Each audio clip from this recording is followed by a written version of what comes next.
Hi guys, Chris here from Cowboy Rugby. Just take a quick look at the Springboks vs All Blacks second test. Take a look at both teams, what went right for them, what went wrong for them, and just a few things that I noticed about the game. So first off, scrums from an All Black perspective. They got smashed in the first two, and then they actually came back, solidified things, got even ground, and then actually dominated some. Here we see them countering the Boks powerful scrum with quick ball. Artie Severe breaks off the back and away he goes. And here they actually gained parity with the Springboks. Nice solid scrum, good platform to clear the 22 from.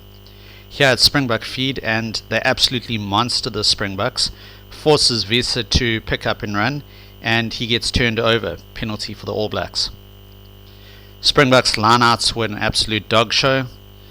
By my count, they lost about 7. Tupo Vai was putting a lot of pressure, but also the Boks were just not on song. Lots of overthrown ball, and they put the All Blacks under pressure multiple times, and then just diffused that pressure with terrible lineouts. There we see a steal. Another thing the All Blacks did well was putting up these three-man teams for counter-racking. You can see player 1 gets between the cleaners and the ball, player 2 is making the tackle, and player 3 is there for the steal. Here we see player 1 between the cleaner, player 2 making the tackle, and player 3 Cody Taylor there for the steal if it's on. Watch Scott Barrett here. He gets up and blocks off in chair, causes a bit of a disruption there, very clever play, and ends up knocking the ball on, scrum for the All Blacks. This was a tactic they used to good effect. Here we can see the Boks have made a break. Watch Sam Kane here. So, oops. Sorry, Eben. Just accidentally runs in his way there. All very innocent, but very cleverly done. This was really good. So, Tamati Williams is in the way. Eben Etzebeth can't get down nice and low. Watch his right leg is lifted. He's got no platform, can't get low to counter the jackal.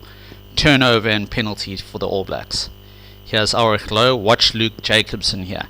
Gets around. He's in the way of the Springbok cleaners. Cody Taylor's made the tackle. Watch Tupo Vai. There we go. He's got that split second and he goes in and makes a fantastic steal. There's TJ blocking off Philly, blocking off Kwagga. Kwagga just gets irritated, goes for the ball. Now watch Jesse Creel was off balance there and knock on. Here was a clever bit of play. They pull Frans Malherbe across. You can see him on the right of the ruck. They set up another ruck and he shifts across and Cody Taylor and Artie are like, thanks very much, inside ball and gone. Sadly, France is not built for speed, he's built for scrumming. Another factor of the All Blacks was good tactical kicking. So Moody is right-footed, so they put the ball over his left shoulder and make him run back. And Villy is right-footed, so it's on his inside as well. Bad for both of them. Next bit of play, Damian McKenzie's kicked from the Betway side, put it over Moody's shoulder, and we're going to see a whole long passage of play with the Boks running it back. And the point of this is just to show how good tactical kicking can actually gain you ground. So here we see Pollard putting through a grubber, which is something the Boks do a lot. If you take a look at all these clips, it's a common tactic of theirs to try and create a bit of disruption, get a lucky bounce, maybe, and just put players into space with clever kicking. So he puts the kick through. Remember, Villy Leroux passed that ball to him. Now Geordie's got the opportunity because Villy's out of position, goes for the 50-22, and McKenzie puts it out on the Betway sign, and it ends up being a line out on the Boks 22. Here we see a good up and under by McKenzie. It's contestable. Just didn't come off there that time, but it was a good kick.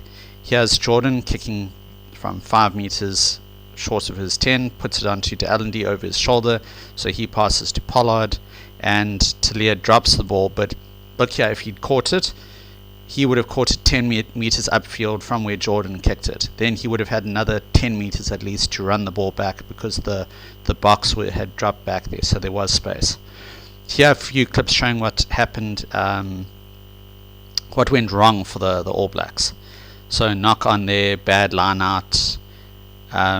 Here was a great bit of play, but it's going to end up in a really, really soft turnover. So they had the Boks on the ropes here, running the ball back and forth, making ground, slowly edging their way upfield. You can see they've got good ground, and here they just leave the ball. Pollard comes in, says, thank you very much, like a thief in the night, and just steals it. And their great line-out opportunity, they'd won a penalty and they go and knock the ball on. So they build pressure and then just take it off themselves. Here was a good scoring opportunity, and I don't know what happened there, what went wrong, but they were 5 meters from the Boks line and end up on the 22. Just some very uncharacteristic mistakes. Here's another one. Scott Barrett drops that ball cold when they're on attack. Turnover. This next clip shows 2 bad mistakes by the All Blacks. Firstly, TJ Perenara joins the maul here, and then Severis looks away to his left. Not sure what he's looking at, but he misses Marks breaking off, and bang, over for the try. Here was a bad mistake by the All Blacks. Whoever caught the ball there went in. If they'd passed out to player 1, who could have passed to 2, you've got 3 dummy runners going up, indicated by the lines, it would have been a 5-on-2 definite try for the All Blacks. So wasted opportunity there. All Blacks also didn't bring on front row reserves until quite late. They let their players get fatigued. Bad mistake, but the Boks didn't have it all their own way. You can see some bad passes here at the back, still getting used to the running game, and a bit of indecision still. So Sasha's not sure what to do there.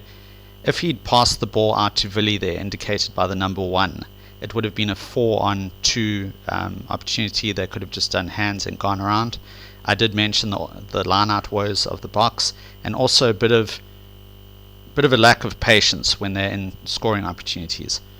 So how did the Boks win the game? Amazing defense was the first one. Good scramble defense here, wrapping around. You can see the players coming around just to cover there. Also very aggressive in their defense. You'll see them push the All Blacks back 10 meters here. Way better than in the first test. Really up in the faces of the All Blacks. Good rushing up. I showed a few clips later on where you see players rushing up. There's the 10 meter, they push them back. There's Bongi wrapping around. There's Jesse Creel. There's Creel again. Then Kane and Moody blocking off McKenzie. Watch Jasper Wiese here, quickly up. Jesse forces a wild pass from McKenzie. And they also had a very clever kicking game. You can see we've got three players there back for the kick in a diamond formation, whereas the All Blacks all bunched. Perenara did it a bit, McKenzie did it, and Geordie gets smashed. Now watch how many players get committed here. All Blacks commit 5, Boks commit 3, Eben's out. So it's actually 5-on-2 there at the ruck. And the Springboks did this quite a lot, where they just pulled numbers back. You'll see it here again. Geordie takes it up, Aurich and Kwagga tackle him. Now watch Aurich pull out, and you've got 4 there, including Geordie. 4 All Blacks, 5 including TJ. Aurich's already out, Kwagga's out. Gives them numbers on defense, and it puts pressure on Bowden. Harries the kick and he gets charged down. And then the Boks are trying to move the ball quickly off the turnover. Put it through for Cheslin to chase, but he got taken out, so that ended up in a yellow card. And their up and unders were very good, very contestable, and they seem to be targeting Damian McKenzie. We see 2 here. And they put Peter Steph Toya and Moody, who are tall guys, up against him, and they end up out jumping him there. Here was a bit of innovation with Cheslin Colby taking the line out. The All Blacks counter-mauled brilliantly, but I think the Springboks were using it to tire them out because they knew their bomb squad could come on later. You see, watch Jasper Wiese here, clever bit of play, takes out Satiti and Tupou Vai and Scott Barrett in one move, creates a hole. If there'd been quick ball, that could have been a try. Here we see Rowan Nokia taking out Rico Aoni. Watch when he spins around, he's off balance, doesn't know where to look, and misses Khaleesi in for the try. So in the second half, the Boks ran the ball more. I think they were trying to tire the All Blacks out. There were a lot of offloads, just back and forth play, and they knew they had the bomb squad to come on. That was a big advantage for them. So they can just go all out, empty the tank, running with a lot more confidence and getting a lot of offloads. But still too many one-off runners with slow cleaners were leading to turnovers. This next bit shows Allenby getting another steal. I think the Boks are missing a fetcher in their team. They definitely had one there with Dwayne Vermeulen, but the balance of the loose trio isn't quite there. Wiese and Khaleesi are very similar. This just shows 1 minute, this next clip shows 1 minute 37 seconds of the Boks running the ball, which is amazing. They just take it back and forth, and actually working their way upfield and tiring out the opposition. Once the All Blacks had been worn down, they brought on the bomb squad, and we saw what a difference they made. Penalty at that first scrum, just a lot more impact at the breakdowns as well. So overall, very closely fought game, lots of good and bad things from both teams. I hope you guys enjoyed the video. Let me know what you think in the comments below, and please hit those like and subscribe buttons, guys, and share this video out for me to help me grow the channel. Thanks, guys. Cheers.